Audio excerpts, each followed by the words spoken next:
There are three certainties in life: death, taxes, and getting rugged on meme coins. With the space in turmoil and YouTube turning into a literal hellscape, rugs have never been more popular.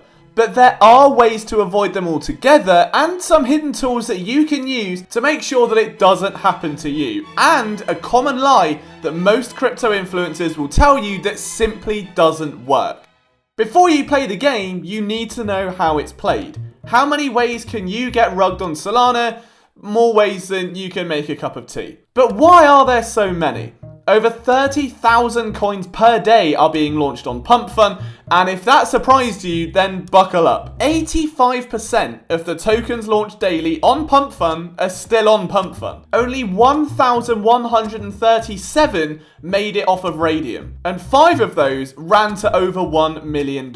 It's not that you're bad at trading if you keep getting rugged, but if 1/30th of the coins actually do well enough to get to Radium, you need to be great to even have a chance. Being average just isn't good enough. So how do you level up? Use as many tools as you can get. Wallet trackers, bundle trackers, top holder trackers. Or you can use Axiom for free with my referral link in the description since it's still in beta, which has all of the above and a lot more. Look at the pulse screen, for instance. It reveals everything you could possibly need to know about a coin in easy to read layouts, with green numbers meaning good, red meaning you're gonna get new. You can see sniper holdings, dev holdings, bundle holdings, and a ton of other metrics, but the most valuable by far is how many times an associated X account to that coin has changed its name. Sprinkle in free wallet and Twitter trackers, those alone make Axiom absolutely worth trying. But having all of this information is great, what you do with it though is what matters. A wise man once told me that numbers should never tell the whole story, but they should help you tell it. Let's look at this coin for example. Star Coals. Absolutely unoriginal, it's gonna rug. Now, it pumped to 35k, then dropped to about 10, and started bouncing around the mid 20k area for a while. If we look at the token info on Axiom, you can see that the dev holds 2.7%, 11% is held by snipers, and the top 10 holders of the coin account for 22% of the supply, which is very high, and there is also a bundle percentage of 13. Now, if you want to find an organic runner, you would never ape this token. But if you watch the coin rather than just judging by its numbers, you can find opportunity. There is a reason the dev didn't sell from 35k down to 10k. There's a reason the bundles are still holding, why the snipers are still holding. But why is that?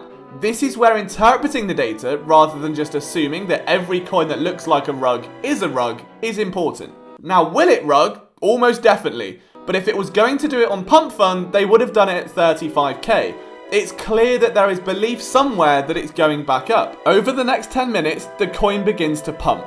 30, 40, 50k, and the dev still doesn't sell. The bundles don't sell, the top 10 holders stay the same, and at that point, it's clear that this coin is going to bond. Now, what it does after that is anyone's guess. So the coin did bond, and well, it nuked just after that. But going from 20k to 70k is around a 3.5x, which in this choppy market, I would take every day of the week. But this was a clear example of how even when the data looks bad, it doesn't mean there isn't an opportunity. Also, look at this. Would you ever suggest aping a coin where the top 10 holders account for 62% of the supply and is 85% bundled? And the X account has been changed twice. This is like an obvious rug. I mean, it's obvious. Duh! The coin went to 800k as soon as it launched off Pumpfun. Then it rugged. Newsflash, most meme coins die out within a few days at most. You cannot afford to blindly ape just because you see a swarm of green candles. If you're just chasing a sender that goes from 200k to 20 million, you're gonna be chasing therapy pretty soon after. The mistake people make with rugs is buying the Pico top because of volume and momentum. It's not even getting rugged at that point, it's just that you're getting awful entries because of FOMO, and when you do that, you're gambling on the fact that everyone else who bought before you believes it goes higher, and someone after you believes the same. The more people you remove from that decision, the less risky the gamble is and the less times you'll get rugged. With that said, there are certain things you should just never buy. Like, look at this. For crying out loud, if you buy into a chart where the dev is buying supply constantly and owns 76%, there's no hope for you. Just go back to getting lotto scratch-offs. It's the same with any KOL post or Telegram call. You're simply their exit liquidity, as this past week has shown in particular. Do you ever think it's funny how KOLs will post contracts on X and the chart barely moves? But when they post P&L cards of a 10x, it's coins they've never posted. Don't fall victim to pumping the bags they likely got for free. Now, you can filter out a lot of rugs on Axiom in ways that you can on other platforms, but the wildcard here is adding a DEX paid box.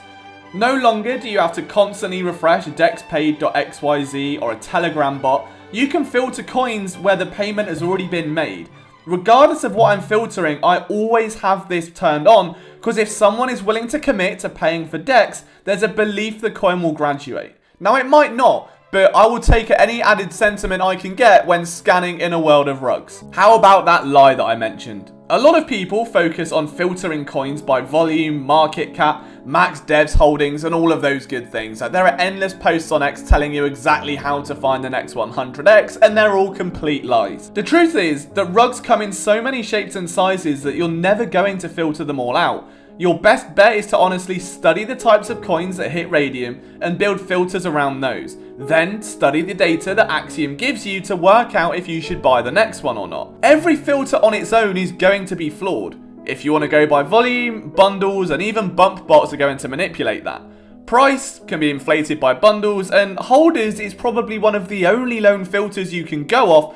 But if you set them too high, you're in too late, and if you're too early, you're buying 8k meme coins that likely won't go anywhere. The only ways to really avoid rugs altogether are to be patient and to wait for plays to fall to you. Don't blind ape everything your tracked alpha wallets buy. Watch the chart, look at the holders, look at the bundles, and look at what the coin is. Is it original? If not, does it have an original? Is it worth buying the original instead of this in hopes that people flock to it once they realise it's stolen or just a scam? The plays that will rug the least are simple. Front runs. Whether you're buying Christmas coins in June, the dip on a dying meme that you think gets second wind, or trying to read the mind of Elon Musk, you'll be getting into a coin that is dead and you're anticipating volume. You can't get rugged if the coin is already rugged. If you just slow your trading process down, look at the data on each coin, go into the wallets, watch the chart and see what it's behaving like, you'll find it much easier to make money. Avoiding rugs is a lot less about exclusively finding runners as much as it is finding ways to make money on any chart that you actually buy into. Then it doesn't matter if it's the next Doge or just another rug, you'll at least have some money at the end of this. If you enjoyed this video, you'll probably benefit from a deeper dive on Axiom, which I posted here last week. I go over all the main features along with the pros and cons for each. And until next time, I'll see you in the trenches.